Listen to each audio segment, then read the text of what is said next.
Capítulo 26. O autor hesita. Súbito ouço uma voz. Olá, meu rapaz, isto não é vida. Era meu pai, que chegava com 2 propostas na algibeira. Sentei-me no baú e recebi-o sem alvoroço. Ele esteve alguns instantes de pé a olhar para mim. Depois estendeu-me a mão com um gesto comovido. Meu filho, conforma-te com a vontade de Deus. Já me conformei, foi a minha resposta, e beijei-lhe a mão. Não tinha almoçado. Almoçamos juntos. Nenhum de nós aludiu ao triste motivo da minha reclusão. Uma só vez falamos nisso, de passagem, quando meu pai fez recair na conversa na regência. Foi então que aludiu à carta de pêsames que um dos regentes lhe mandara. Trazia a carta consigo, já bastante amarrotada, talvez por havê-la lido a muitas outras pessoas. Creio haver dito que era de um dos regentes. Leu-ma 2 vezes. Já lhe fui agradecer este sinal de consideração, concluiu meu pai, e acho que deves ir também. Eu? Tu. É um homem notável, faz hoje as vezes de imperador. Demais trago comigo uma ideia, um projeto, ou se indico-te tudo. Trago 2 projetos, um lugar de deputado e um casamento.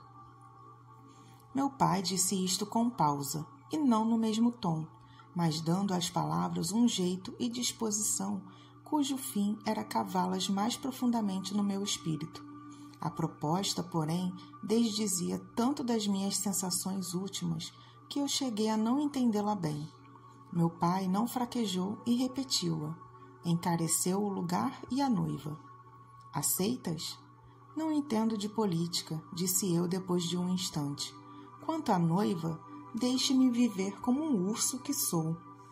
Mas os ursos casam-se, replicou ele. Pois traga-me uma ursa. Olhe, a ursa maior.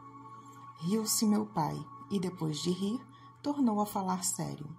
Era-me necessária a carreira política, dizia ele, por 20 e tantas razões, que deduziu com singular volubilidade, ilustrando-as com exemplos de pessoas do nosso conhecimento.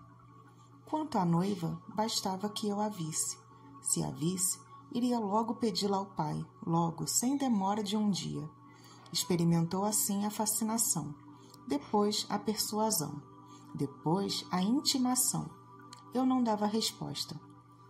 Afiava a ponta de um palito ou fazia bolas de miolo de pão, a sorrir ou a refletir. E, para tudo dizer, nem dócil nem rebelde à proposta. Sentia-me aturdido. Uma parte de mim mesmo dizia que sim, que uma esposa formosa e uma posição política eram bens dignos de apreço. Outra dizia que não, e a morte de minha mãe me aparecia como um exemplo da fragilidade das coisas, das afeições da família. Não vou daqui sem uma resposta definitiva, disse meu pai. Definitiva, repetiu, batendo as sílabas com o dedo. Bebeu o último gole de café. Repoltreou-se e entrou a falar de tudo, do Senado, da Câmara, da Regência, da Restauração, do Evaristo, de um coche que pretendia comprar, da nossa casa de mata-cavalos. Eu deixava-me estar ao canto da mesa, a escrever desvairadamente num pedaço de papel, com uma ponta de lápis. Traçava uma palavra, uma frase, um verso, um nariz, um triângulo, e repetia-os muitas vezes, sem ordem, ao acaso, assim. Arma virum que cano, arma virum que cano, arma virum que cano, arma virum que, arma virum que cano, virum que. Maquinalmente, tudo isto. E não obstante, havia certa lógica, certa dedução. Por exemplo, foi o virum que me fez chegar ao nome do próprio poeta, por causa da primeira sílaba. Ia a escrever virum que, e sai-me Virgílio. Então continuei. Virgílio, Virgílio, Virgílio, Virgílio, Virgílio. Meu pai, um pouco despeitado com aquela indiferença, ergueu-se, veio a mim, lançou os olhos ao papel. Virgílio! Exclamou. És tu, meu rapaz. A tua noiva chama-se justamente Virgília. Capítulo 27. Virgília? Virgília? Mas então era a mesma senhora que alguns anos depois... A mesma. Era justamente a senhora que em 1869 devia assistir aos meus últimos dias e que antes, muito antes, teve larga parte nas minhas mais íntimas sensações. Naquele tempo, contava apenas uns 15 ou 16 anos. Era talvez a mais atrevida criatura da nossa raça e, com certeza, a mais voluntariosa. Não digo que lhe coubesse a primazia da beleza entre as mocinhas do tempo, porque isto não é romance, em que o autor sobredoura a realidade e fecha os olhos às sardas e espinhas. Mas também não digo que lhe maculasse o rosto nenhuma sarda ou espinha. Não. Era bonita, fresca, saía das mãos da natureza, cheia daquele feitiço precário e eterno que um indivíduo passa a outro indivíduo para os fins secretos da criação. Era isto Virgília, e era clara, muito clara, faceira, ignorante, pueril, cheia de uns ímpetos misteriosos, muita preguiça e alguma devoção. Devoção ou talvez medo, creio que medo. Aí tem o leitor, em poucas linhas, o retrato físico e moral da pessoa que devia influir mais tarde na minha vida. Era aquilo com 16 anos. Tu que me lês, se ainda fores viva, quando estas páginas vierem à luz, tu que me lês, Virgília amada, não reparas na diferença entre a linguagem de hoje e a que primeiro empreguei quando te vi? Crê que era tão sincero então como agora. A morte não me tornou rabugento nem injusto. Mas, dirás tu, como é que podes assim discernir a verdade daquele tempo e exprimi-la depois de tantos anos? Ah, indiscreta! Ah, ignorantona! Mas é isso mesmo que nos faz senhores da terra. É esse poder de restaurar o passado para tocar a instabilidade das nossas impressões e a vaidade dos nossos afetos. Deixa lá dizer Pascal que o homem é um caniço pensante. Não, é uma errata pensante, isso sim. Cada estação da vida é uma edição que corrige a anterior e que será corrigida também até a edição definitiva, que o editor dá de graça aos vermes. Capítulo 28. Contanto que... Virgília? Interrompi eu. Sim, senhor, é o nome da noiva. Um anjo, meu pateta, um anjo sem asas. Imagina uma moça assim, desta altura, viva como um azougue, e uns olhos, filha do Dutra. Que Dutra? O conselheiro Dutra, não conheces. Uma influência política. Vamos lá, aceitas? Não respondi logo. Fitei por alguns segundos a ponta do botim. Declarei depois que estava disposto a examinar as duas coisas, a candidatura e o casamento, contanto que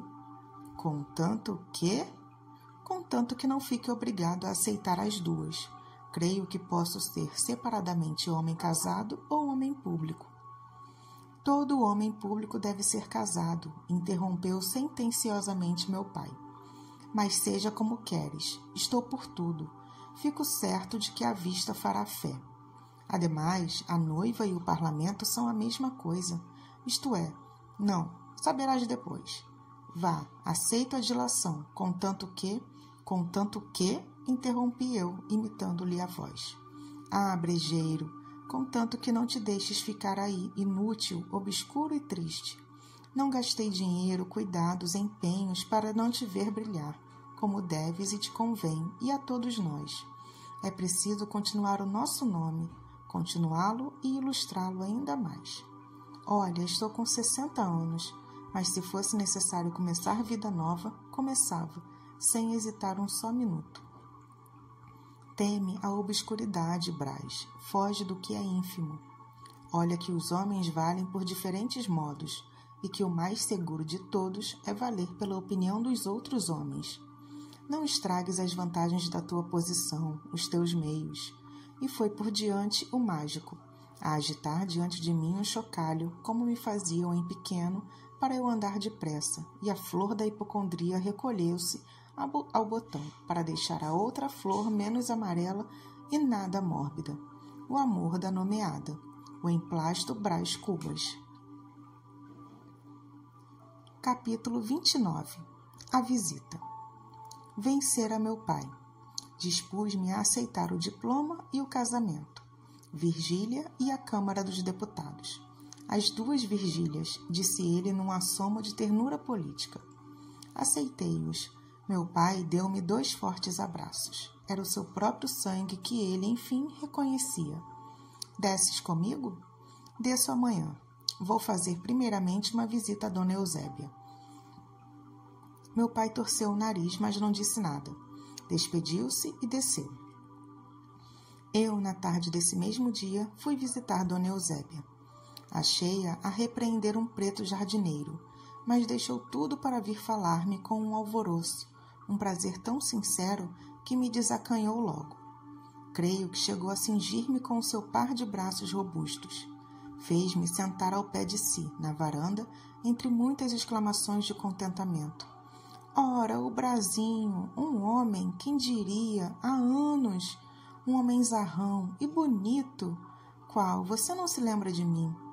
Disse-lhe que sim, que não era possível esquecer uma amiga tão familiar de nossa casa. Dona Eusébia começou a falar de minha mãe com muitas saudades, com tantas saudades que me cativou logo, posto me entristecesse. Ela percebeu nos meus olhos e torceu a rédea à conversação. Pediu-me que contasse a viagem, os estudos, os namoros, sim, os namoros também. Confessou-me que era uma velha patusca. Nisto, recordei-me do episódio de 1814.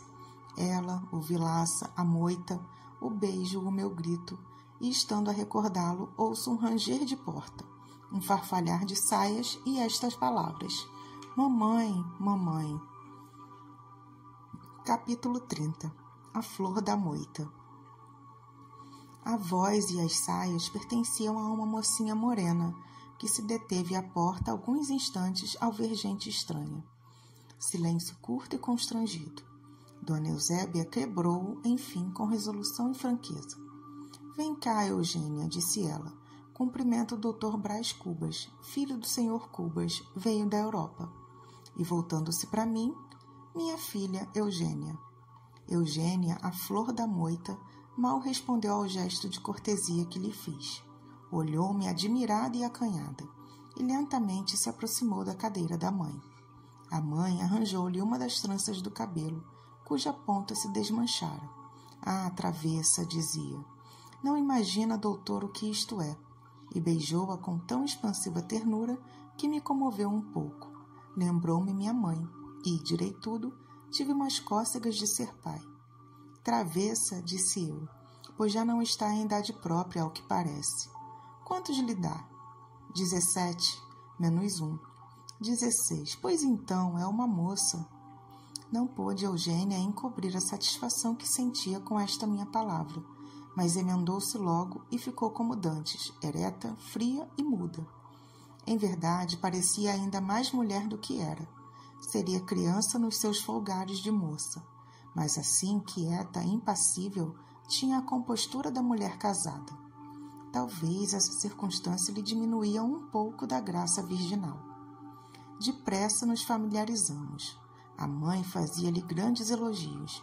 Eu escutava-os de boa sombra, e ela sorria com os olhos fúlgidos, como se lá dentro do cérebro lhe estivesse a voar uma borboletinha de asas de ouro e olhos de diamante. Digo lá dentro porque cá fora o que esvoaçou foi uma borboleta preta, que subitamente penetrou na varanda e começou a bater as asas em derredor de Dona Eusébia.